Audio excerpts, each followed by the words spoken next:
या पोह्यांमध्ये 3 वेळा पाणी घालून निथळून आपण आता बाजूला ठेवूयात. ताटामध्ये परातीमध्ये जरी पोहे भिजत घातले तरी देखील त्याचा लगदा होत नाही, हे आज आपण बघणार आहोत. तर आता पोहे आपण बाजूला ठेवलेले आहेत, भिजत आहेत. तोपर्यंत आपण पुढची तयारी करूयात. कढईमध्ये 2 पळी तेल घेतलं आहे, त्याच्यामध्ये शेंगदाणे घातले. शेंगदाणे थोडेसे जास्त असतील, क्रंची मस्त लागतात पोहे. तर मंद आचेवरती कडकडीत तेलामध्ये शेंगदाणे चांगले खरपूस असे आपण तळून घेतो आहे.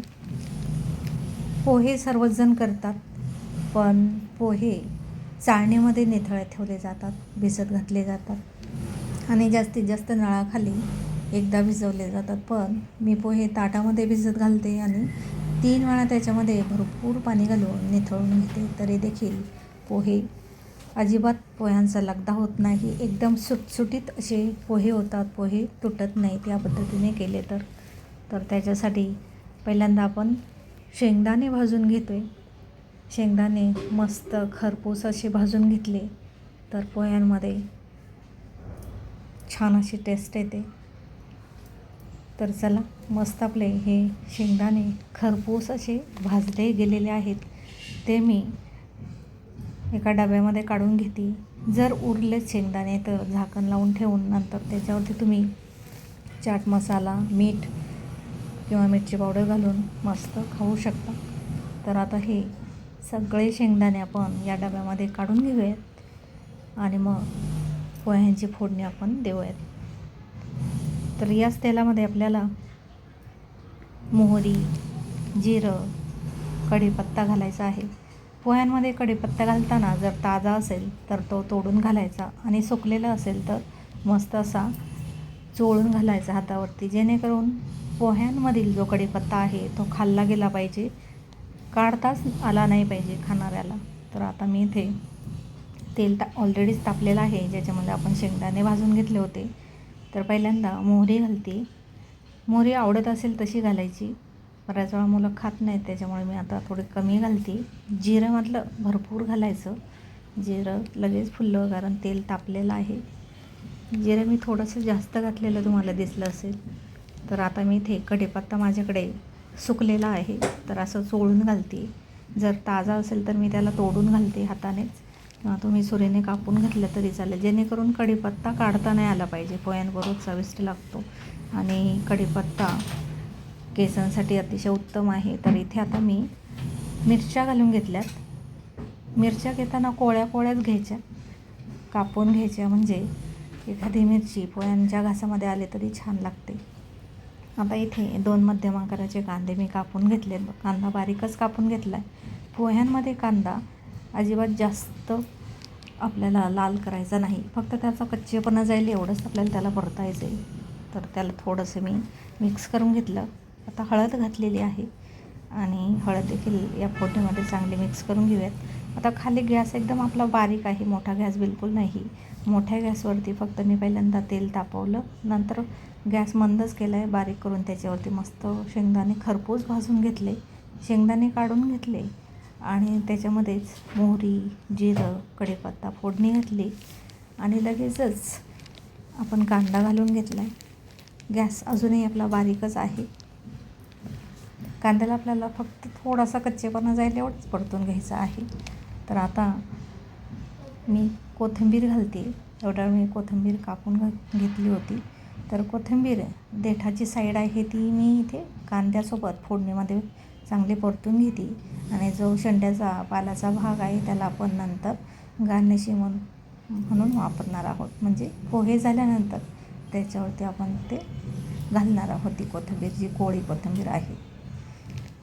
तर आता आपली फोडणी तयार झालेली आहे. गॅस एकदम बारीक आहे, मोठा गॅस आपण कुठेही केला नाही. आता तुम्ही बघाल, मी परातीमध्ये घातले होते पोहे भिजत. 3 वेळा मी त्याच्यामध्ये पाणी घातलं होतं भरून एकदम पोह्यांच्या वरती आणि अलगद काढून घेतलं होतं. तुम्ही बघता एकदम सुटे सुटे पोहे दिसत आहेत. आता हे सगळे पोहे आपण कढईमध्ये घालून घेऊयात. खाली गॅस एकदम बारीक आहे, चालूच आहे, गॅस बंद नाही आणि गॅस मोठा देखील नाही आहे. आणि कांदा आपण परतलाच नाही, फक्त त्याला एकदा हलवून घेतलं होतं, हळद टाकली आणि पुन्हा थोडासा हलवला म्हणजे अर्धा मिनिटच आपण कांद्याला मंद आचेवर हलवलेला आहे. किंचितसा त्याचा कच्चेपणा गेला असेल. वरून आपण पोहे घालून घेतलेत. आता पोहे घातले तर लगेच मिक्स करायचं नाही, कारण मीठ घातल्यानंतर आपण पुन्हा एकदा मिक्स करूयात. त्याच्यासाठी कमीत कमी आपल्याला पोहे मिक्स करून घ्यायचे. म्हणून मी आता मीठ घालून घेते इथे चवीनुसार. आता इथे मीठ घालताना पोह्यांवरती मीठ घालायचं आणि लगेचच आपण जे छान असे खरपूस शेंगदाणे तळून घेतलेले आहेत त्याच्यावरती देखील थोडंसं मीठ घालून घ्यायचं. म्हणजे मिठाचे बरणी आपल्याला साईडला ठेवायला हे बा अशा पद्धतीने, आणि त्याला लगेचच मिक्स करून घ्यायचं. गरम गरम शेंगदाणे आहेत तर त्याला छान असं मीठ लागलं जातं. आणि हे जे शेंगदाणे आहेत ते आपण पोह्यांमध्ये लगेच घालणार नाही, कधी ते पुढे बघूयात. तर चला आता फायनली आपल्याला पोहे मिक्स करून घ्यायचे. तर मी इथे आपला झाऱ्या घेतलेला आहे, जेणेकरून या पद्धतीने आपण त्याला पलटी करून घेणार आहोत. तुम्ही बघता मी कशा पद्धतीने पोहे हलवून घेते आहे. एकतर झाऱ्या खाली घालायचा आणि पलटी करायची पूर्ण बाजू. 3 वेळा पलटी केले की पोहे आपले मिक्स होतात. नाहीतर मग या पद्धतीने पोहे घ्यायचे आणि जशी आपण धान्य चाळतो त्या पद्धतीने हे या पद्धतीने मिक्स करायचे. कमीत कमी आपल्याला याच्यामध्ये कलथा किंवा कलथ्यावरती जास्त पोहे येत नाहीत, त्याच्यामुळे हा जो होलचा झाऱ्या आहे, झाऱ्या 2 प्रकारचे असतात, असे तारेसारखे गोल गोल आणि असे होलचे. तर असा जर झाऱ्या असेल तर हा बेस्ट आहे पोहे मिक्स करण्यासाठी. नेहमी मी अशाच पद्धतीने पोहे मिक्स करते. कमीत कमी आपल्याला तो पोह्यांमध्ये घालायला लागतो. झाले मिक्स पोहे, अर्ध्या मिनटात मिक्स झाले. गॅस बंदच आहे, कुठेही मोठा केला नाही आणि गॅस बंद देखील केला नाही, मंद गॅस, बारीक गॅस आहे. आता इथे मी तीच परत त्याच्यावरती झाकण ठेवली. तोपर्यंत मी एक टोमॅटो बाजूला कापून घेते. टोमॅटो धुवून छान असा बारीक कापून घेते. टोमॅटो मी फोडणीमध्ये घालत नाही. ज्यावेळेस आपले पोहे मिक्स होतात त्यावेळेस मी आपला टोमॅटो एकदम लालसर असा टोमॅटो घ्यायचा, थोडा कडक कडक असतो तसा. आता तो मी बाजूला कापून घेते आणि तो टोमॅटो आपण पोह्यांमध्ये घालणार आहोत. जर लिंबू नसेल, लिंबू ही पोह्यांची जानच असते जसे की शेंगदाणे देखील, तर आता लिंबू जर नसेल तर टोमॅटो तुम्ही 2 घातले तरी चालतील. तर मी इथे एकच टोमॅटो घालणार आहे. आणि आता ऑलरेडी आपले पोह्यांना मीठ घालून झालेलं आहे आणि ते वाफेवरती आपण थोडा वेळ ठेवलेले आहेत. गॅस एकदम मंद आहे ते.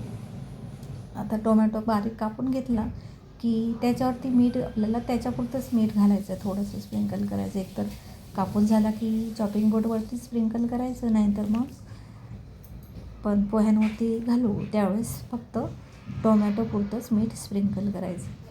म्हणजे पोह्यांची चव देखील बनून राहणार आहे तशीच. तर हे पहा, पोहे हलवण्याची घाई करायची नाही, जास्तीत जास्त त्याला मिक्स करायचं नाही. कमीत कमी पोह्यांना मिक्स करायचं आहे, जेणेकरून ते मस्त सुटसुटीत राहतात, तुटत नाहीत. आणि तुम्ही बघाल की पोह्यांचा बिलकुल लगदा झालेला नाही. तर आता मी इथे टोमॅटो घालून घेतलेत आणि या टोमॅटोला आपल्याला शिजवायचं नाही, फक्त ते या गरम पोह्यांमध्ये मिक्स करून घ्यायचे, बस झालं. आता इथे मी टोमॅटोपुरतंच मीठ त्याच्यावरती थोडंसं घालून घेतलं आहे आणि ते वरचढ थोडेसे मिक्स केले. आणि आता फायनली पुन्हा एकदा झाऱ्याने हे पोहे आपल्याला कमीत कमी पद्धतीने मिक्स करायचे. 3 वेळा झाऱ्या घातला की पूर्ण कढईभर पोहे छान असे मिक्स होतात. तर मिक्स करून घेतल्यानंतर तुम्ही बघताय मी गॅस बंद करून टाकला आहे. पोहे आपले फायनली तयार झालेत आणि जी शेंड्याची कोथिंबीर आहे ती वरून आपण घालून घेतलेली आहे. गॅस पूर्ण आपण बंद करून टाकला आहे.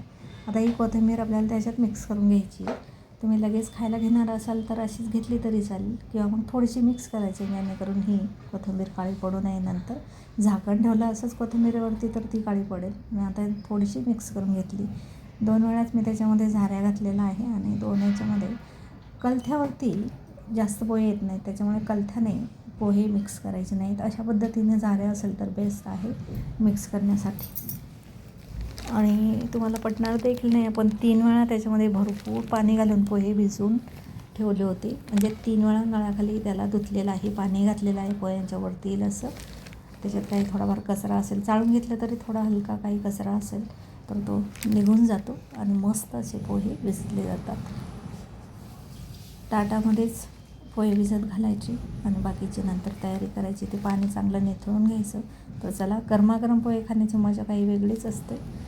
तर आपण लगेचच तुम्ही ताटलीमध्ये बाऊलमध्ये पोहे याच्यासाठी घ्यायचे की आपल्याला छान ते मिक्स करता येतात. लिंबू कधीही गरम पोह्यांमध्ये पिळायचं नाही ज्यावेळेस आपण गॅसवरती ठेवतो.